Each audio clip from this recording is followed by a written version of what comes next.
Welcome to the late night cricket show, Cricket Happenings, with your host Ram today. And in this part of the Cricket Happening show, on this late night cricket show, it is going to be the finals of the Royal London One Day Cup 2015. Today, Gloucestershire made history after a gap of 10 years, almost a decade, when they last won a major title.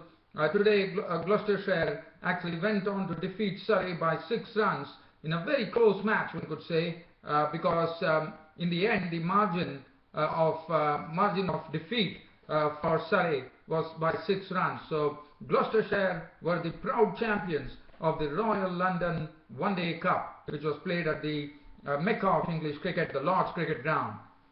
Now Gloucestershire were the ones who batted first. The weather was perfect. It was absolutely a very good toss to win, I thought, for Surrey. But one was probably wondering that why Surrey inserted Gloucestershire to bat first, because it was very sunny, and one thought that probably Surrey could have batted first. But on the other hand, it was decided that they would rather put the opposition in. So Gloucestershire were made to bat first, and Michael Klinger, the captain of the Gloucester side, who has scored tons of runs, and as he said, he was eyeing the T20 World Cup. Unfortunately, was a very early victim, as Joe Dernbash, who really bowled excellently, I thought, for Surrey.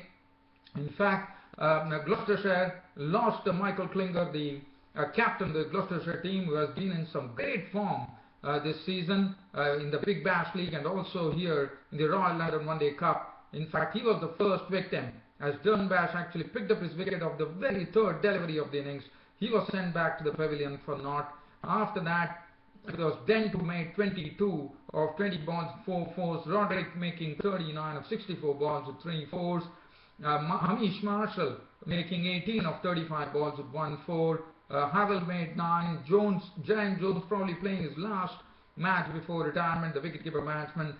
He was bowled by Dernbash for 50. In fact, Giant Jones was the highest scorer with 50 to his name, of 65 balls with 4 fours and 1 6. 20 coming from Smith, 20 of 51 balls. He was run out. Taylor making 35 of 26 balls with 2 fours and 2 sixes. Fuller was not out on 3. Miles not and Payne duck, and Gloucestershire were all out for 220. In fact, one has to really credit the bowling of the Surrey bowler Joe Dernbash, who turned in a very good bowling performance. In fact, he bowled so well that he captured 6 wickets for 35 runs of his 8.4 overs. And then Sam Curran, 6 overs, none for 32. His brother Tom Curran, 9 overs, 1 minute, none for 51. Gary Batty, the run-out spinner, 10 overs, 143. Azhar Mahmood getting a look in because of some injury to one of the bowlers, and Azhar Mahmood, I thought, did a splendid job. 10 overs, no more than 2 for 28, and Burke none for 20. Now looking at the score, one definitely knew that 220 was absolutely chaseable. It was really possible. The pitch had nothing, in the sense it was a very good pitch to bat on. As I said, those sunny conditions, and I thought Surrey definitely really missed a trick here, I suppose, because if you look at the Surrey innings, they had also top batsmen like Jason Roy. As you know, is now has really become a very attractive. He's a very attractive stroke maker, and today he couldn't perform. Jason Roy was the first to go, a victim of the bowling of Fuller for 11 of 23 balls with 2 fours, and then Davis was sent packing to the pavilion by Fuller, as he was out for 13 of 31 balls. And then it was the turn of the maestro Kumar Sangakkara, who has done very well, and as you know, he scored a century in the semi-final, as we all remember. In fact, Sangakkara and Rory Burns then started pushing the score along from 42 for 2. They definitely required someone to stay at the crease and slowly get the innings to the recovery stage, and that was done pretty well, I thought, by Kumar Sangakkara and Rory Burns, who put on a 101-run partnership in probably 22, I would say 23 overs, and things were going on well. Now, things were going on well. It was 143 for 2. Till such time, one thought that Surrey would definitely reach the target, and you know, they would definitely be the winners. By the way one was watching the Kumar Sangakkara and Rory Burns partnership developing, but suddenly Sangakkara went to a rank bad ball, I would say, because it was a full toss from Taylor, and Sangakkara played into the hands of Taveray, and Sangakkara was out for 60 of 87 balls with 3 fours, and then Rory Burns himself was dismissed for 56 of 72 balls with 5 fours, and that was the time at 148 for 4. And after that, and there was a stage from that time on, what happened was the spinners came into the mix. It was Taylor, Klinger actually, Klinger actually had the spinners into action. It was Taylor and Smith who really throttled the Surrey batting order. At 143, 148 for 4, when Rory Burns actually departed, things were really, it was nothing to be getting alarmed, but then the spinners were inducted, and the spinners, as I said, did a splendid job. Taylor picking up 3 wickets for 43, and also it was Tom Smith, the spinner, 10 overs, no made 242. So they really throttled the Surrey innings, and suddenly the pressure started building on the Surrey innings as Wilson was out to Smith for 8, and then it was left to Sam Curran to do something out of it. And as long as Sam Curran was there at the crease, Surrey definitely had hope. But the problem for Sam Curran was that the support was not forthcoming. Azhar Mahmood, on whom the hopes would have been there, and if he would have been there, we know that what he is capable of.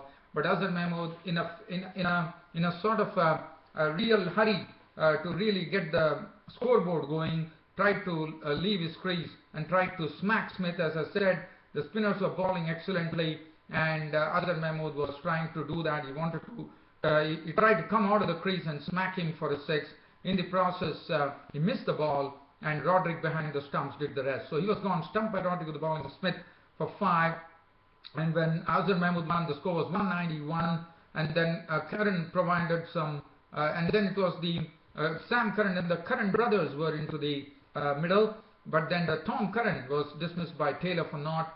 Burke was run out for 11 of 13 balls. Batty was sent back to the pavilion for naught. And that left Sam Curran to take control.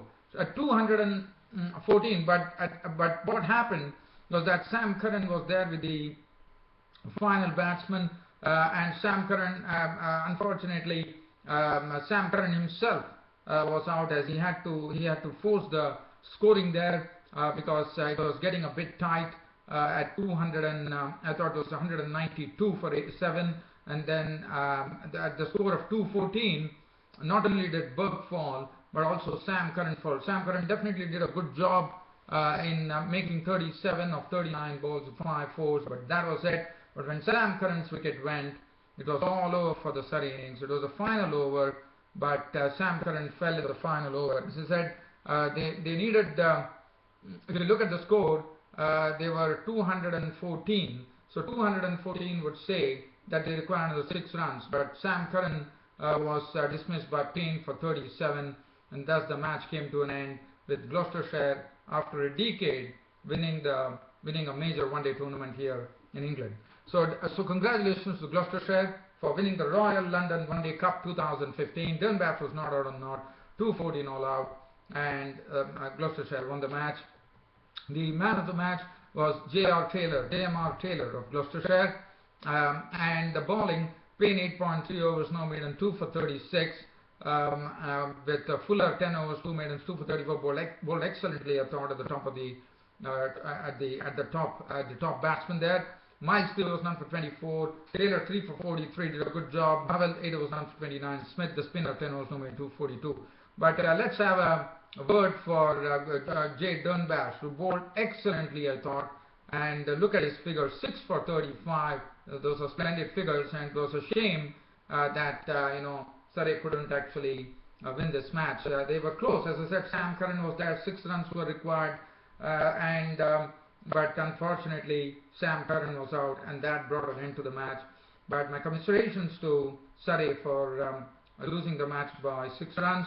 But nevertheless, as I said, congratulations to Gloucestershire for lifting the Royal London One Day Cup 2015. That really brings an end to this cricket happening show of mine. Hope you all loved it, and I'll be back with some more cricket happenings. As you know, tomorrow is a Sunday. I'll be back with my daily cricket show, Cricket Happenings. Till such time, I see you, dear friends and subscribers. It's good night from NAM Studios. Thank you.